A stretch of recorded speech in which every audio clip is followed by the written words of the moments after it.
Hello everyone. ફરીથી આજે આપણે એક પ્રશ્ન સાથે શરૂ કરીએ. તમને લાગે છે કે એક રાઇટર લિટરેચરને આર્કિટેક્ચર જેવું એક મજબૂત ફાઉન્ડેશન આપી શકે? તો વર્જિનિયા વુલ્ફ એક નામ કે જે ખાલી કોઈ નોવેલિસ્ટ નથી પણ એક આર્કિટેક્ટ છે. Architect of high modernism, feminist theory. આજે આપણે એમના જીવનના 10 ચેપ્ટર્સ એક્સપ્લોર કરીએ. અને બિલીવ મી કે વર્જિનિયા વુલ્ફ એક રાઇટર કરતાં પણ વધારે શી વોઝ અ રેવોલ્યુશન. હવે trauma and the aesthetic therapy. અહીંયા આપણે જોઈએ તો 1882માં વર્જિનિયા વુલ્ફનો જન્મ થાય છે વિક્ટોરિયન ઇન્ટેલિજન્સિયામાં. એમના બ્રધર્સ કેમ્બ્રિજ ગયા, પણ વર્જિનિયા અને વેનેસાને એજ્યુકેશન માટે ડિનાય કર્યું. Why? Because they were women. જેન્ડરના લીધે. એમના માટે એક ગ્રેટ પેટ્રિયાર્કલ લાઇબ્રેરી ખુલ્લી હતી. એક એવી લાઇબ્રેરી કે જ્યાં મેલ વોઇસીસ વધારે ડોમિનન્ટ હતું અને ફિમેલ્સ એબસેન્ટ હતી. હવે જરાક વિચારો કે તમને નોલેજની દુનિયા મળી ગઈ, પણ તમારા જેન્ડરના કારણે તમને એન્ટ્રી ડિનાય થાય છે. તો વર્જિનિયા વુલ્ફને આ એક્સક્લુઝન ઘણું ડીપલી હર્ટ કરી ગયું. ઉપરથી એમની મધર, હાફ સિસ્ટર, ફાધર, એની ડેથ્સ, અને the worst part sexual abuse by half brothers. આ બધા ટ્રોમા વર્જિનિયા વુલ્ફને બાયપોલર ડિસઓર્ડર તરફ પુશ કરવા માંડ્યા. પણ વર્જિનિયા વુલ્ફ એક સોલ્યુશન લઈ આવ્યા. શું છે એ સોલ્યુશન? Aesthetic therapy.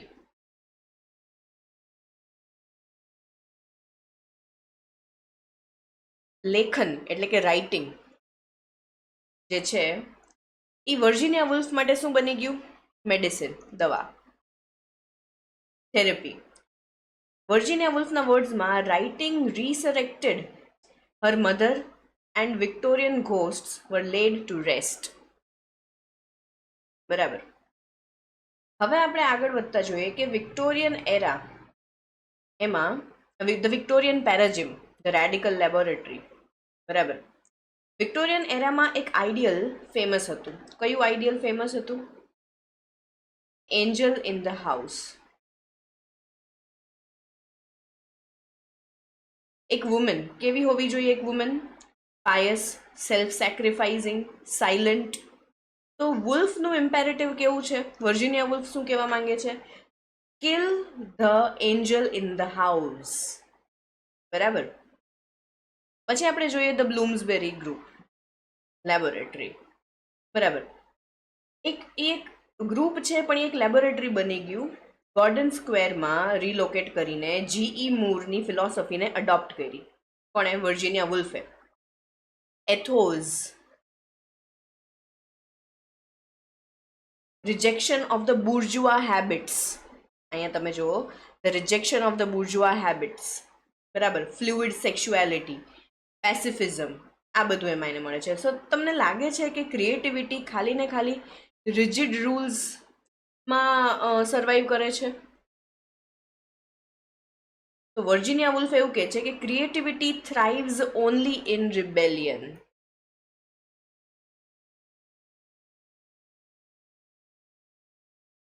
આગળ વધતા આપણે જોઈએ ધ હોગાર્થ પ્રેસ. 1917માં ઇટ વોઝ ફાઉન્ડેડ.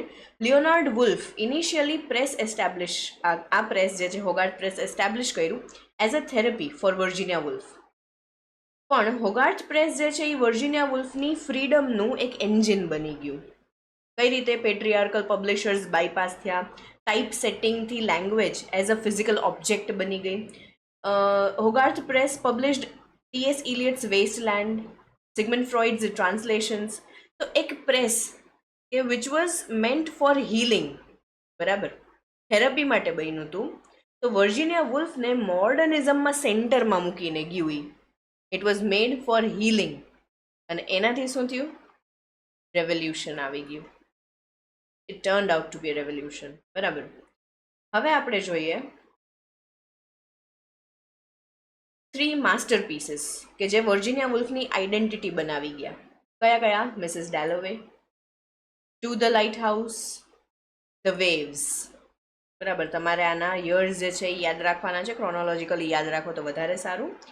મિસિસ ડેલોવેમાં આપણને શું જોવા મળે છે? ટ્રોમા ઓફ વોર,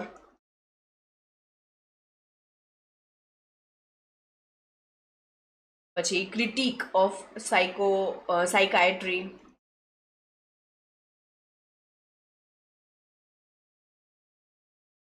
આપણને આમાં આ જોવા મળે છે. ટુ ધ લાઇટ હાઉસમાં ઓટોપ્સી જોવા મળે છે આપણને, of a Victorian family, autopsy of a Victorian family.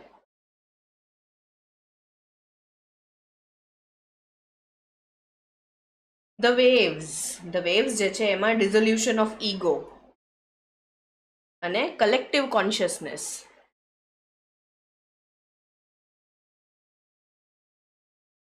આપણને આમાં આ જોવા મળે છે. તો તમને લાગે છે કે વર્જિનિયા વુલ્ફ રિયલિઝમમાં બિલીવ કરતા હતા? બિલકુલ નહીં. એમના માટે રિયલિઝમ જે છે એ કેવું હતું? સુપરફિશિયલ. શું કામ? એમના માટે જે ટ્રુ હ્યુમન એક્સપિરિયન્સ જે છે એ અંદરનું છે, જે સાયકી, ટ્રોમા, કોન્શિયસનેસ માણસની અંદરનું છે, ટ્રુ એક્સપિરિયન્સ. બરાબર. પછી આપણે જોઈએ the narrative techniques, the ontological લૂમ. તો વુલ્ફનું જે નેરેટિવ લૂમ છે, ગ્રેનાઇટ, એ શું બતાવે છે? સરફેસ કેવું? ઓબ્જેક્ટિવ. રિયાલિટી. અને રેઇનબો જે છે એ શું બતાવે છે? ડેપ્થ. કેવું હોય છે એમાં? સબ્જેક્ટિવ. કોન્શિયસનેસ કેવું હોય છે? સબ્જેક્ટિવ.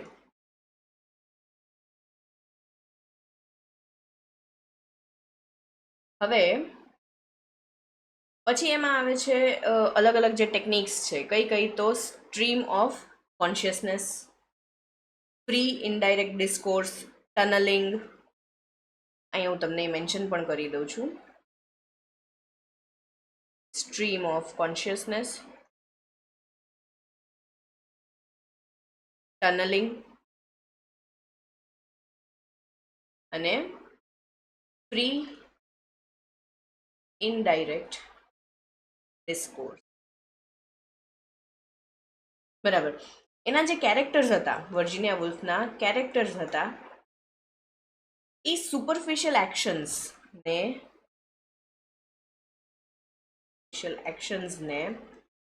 કોની સાથે કનેક્ટ કરતા? Deep past. બરાબર. આ બધી ટેકનિક્સ છે આના માટે છે. તમને નોવેલ્સમાં શું વધારે ગમે? એક રીડર તરીકે તમને નોવેલ્સમાં શું વધારે ગમે?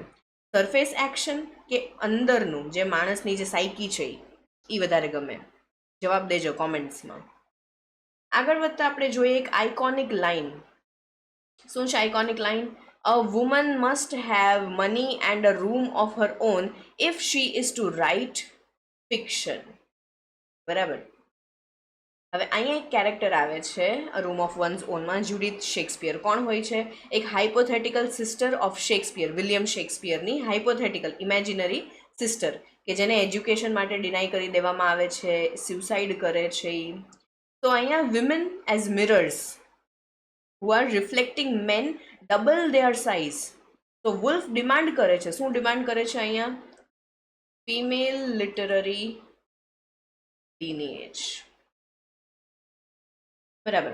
તમે જરાક વિચારો, વર્જિનિયા વુલ્ફ એવું કહે છે કે વગર પૈસા અને વગર કોઈ પ્રાઇવેટ સ્પેસ એક વુમન છે એ ફિક્શન લખવાની ફ્રીડમ અચીવ ન કરી શકે.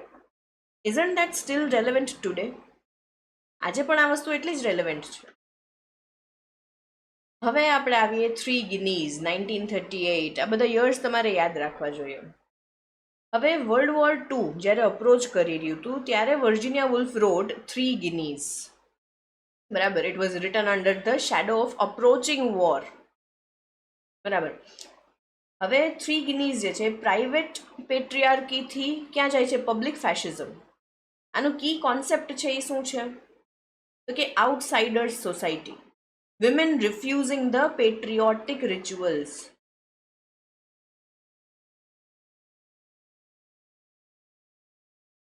બરાબર. તમને લાગે છે કે આઉટસાઇડર બનવું એક કોઈ વીકનેસ છે?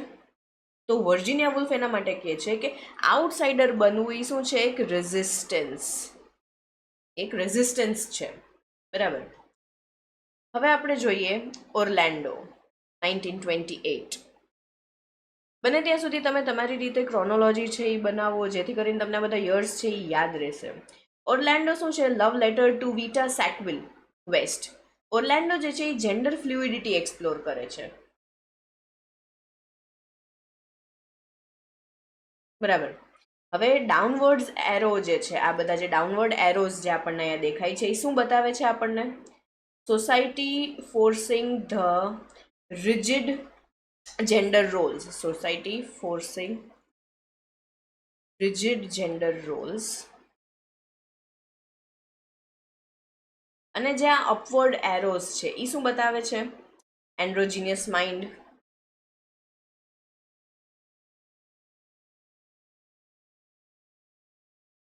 ટ્રાન્સેન્ડિંગ બાઇનરીઝ,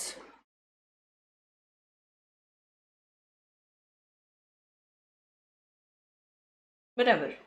1928માં વર્જિનિયા વુલ્ફ જેન્ડર પરફોર્મેટિવિટી લખે છે. જુડિથ બટલરની જે થિયરીઝ છે એના ડેકેડ્સ પહેલા, ઘણા વર્ષો પહેલા વુલ્ફ જે છે એ એન્ટિસિપેટ કરે છે. Isn't that visionary? વિચારો તમે પણ. હવે આગળ વધતા આપણે જોઈએ the final years.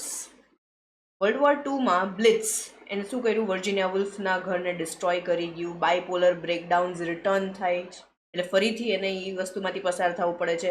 She ફિયર્ડ, Virginia wolf ફિયર્ડ the સાયકાઇટ્રિક કન્ફાઇનમેન્ટ. સાયકાઇટ્રિક કન્ફાઇનમેન્ટથી ડરી ગઈ અને એના પોકેટ્સમાં સ્ટોન્સ ભરીને રિવર આઉસમાં ડૂબી ગઈ 1941માં. ઇન 1941માં શી એન્ડેડ હર લાઈફ. પણ એક વાત યાદ રાખો, Virginia Woolf till the end believed, છેલ્લે સુધી એણે એ વસ્તુ બિલીવ કરી that fighting with mind, writing was fighting with mind. શું હતું writing? Fighting with mind. And isn't that courage? આની એક ડેફિનેશન છે, તમે યાદ રાખવાના આ રીતે. બરાબર. 1970માં તમે જુઓ તો ઘણા ફેમિનિસ્ટ સ્કોલર્સે વુલ્ફને રીઇવેલ્યુએટ કર્યું. They re-evaluated her from mad genius to foundational feminist. To foundational feminist theorist. બરાબર. Mrs Dalloway and the waves શું છે? એનું માસ્ટરપીસ છે of high modernism. A room of one's own જે છે એ ફેમિનિસ્ટ પ્રીમિયર છે એના કરિયરનો.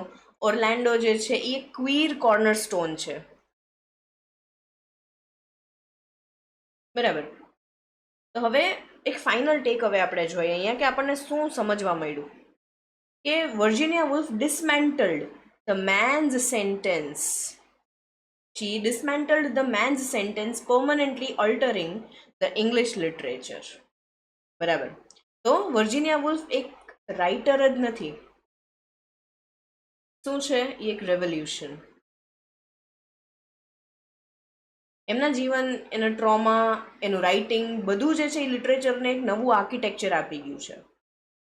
તમને વર્જિનિયા વુલ્ફનું કયું વર્ક સૌથી વધારે ઇન્સ્પાયર કરે છે?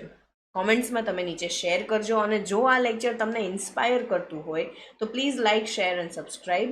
વર્જિનિયા વુલ્ફની જે ફાઇટ છે એ આજે પણ આપણી ફાઇટ છે.